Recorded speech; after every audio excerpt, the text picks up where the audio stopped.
Hi everyone, it's Mrs. Caskey, and I thought I would share a read aloud with you. I hope that you will enjoy reading this with me. This is one of my favorites. This book has been around for a long time, and it's so good. It's called Where the Wild Things Are by Maurice Sendak. Did you know the author, Maurice Sendak, actually made the pictures as well? He is not only the author, but the illustrator. Let's read the book, Where the Wild Things Are. I love the inside cover. It's so cool. And you know, it's hard to see, but all these pictures are like grid lines. Yeah, you can see that pretty well, can't you? I love that. I wish I were an artist. I would be just illustrating children's books all day long. Ooh, this looks interesting. I wonder what this book could be about based on the picture that we're looking at here. He looks like some kind of king.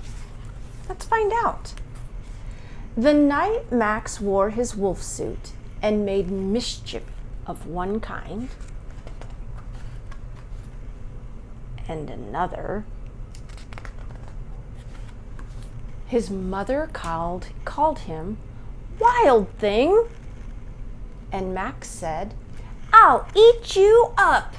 So he was sent to bed without eating anything. Sounds like he got in trouble.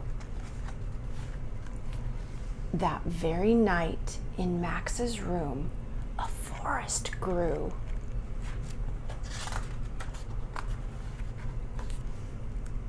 And grew. And grew until his ceiling hung with vines, and the walls became the world all around. And an ocean tumbled by with a private boat for Max, and he sailed off through night and day, and in and out of weeks, and almost over a year to where the wild things are.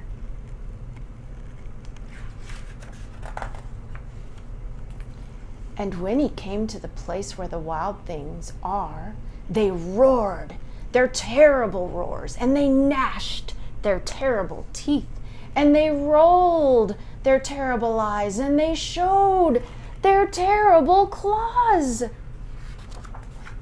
Till Max said, "Be still," and tamed them with a magic trick of staring into all their yellow eyes without blinking once. And they were frightened, and they called him the most beautiful wild thing of all. Look how quickly he tamed them by staring into their eyes, and made him king of all the wild things. "And now," Max cried, "let the wild rumpus start." Look at the rumpus. We might call this dancing or prancing,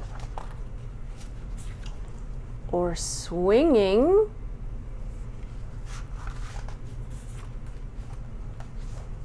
or marching. "Now stop," Max said, and sent the wild things off to bed without their supper.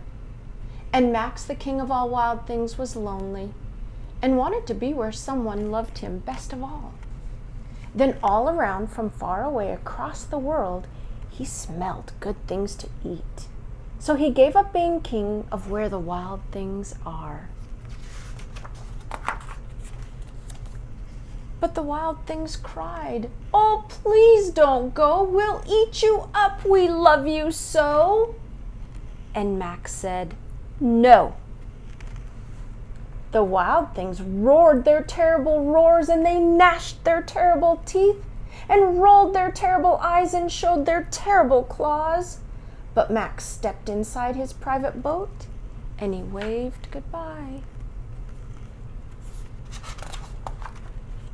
and sailed back over a year, and in and out of weeks, and through a day, and into the night of his very own room, where he found his supper waiting for him. Look at his little face. I love it.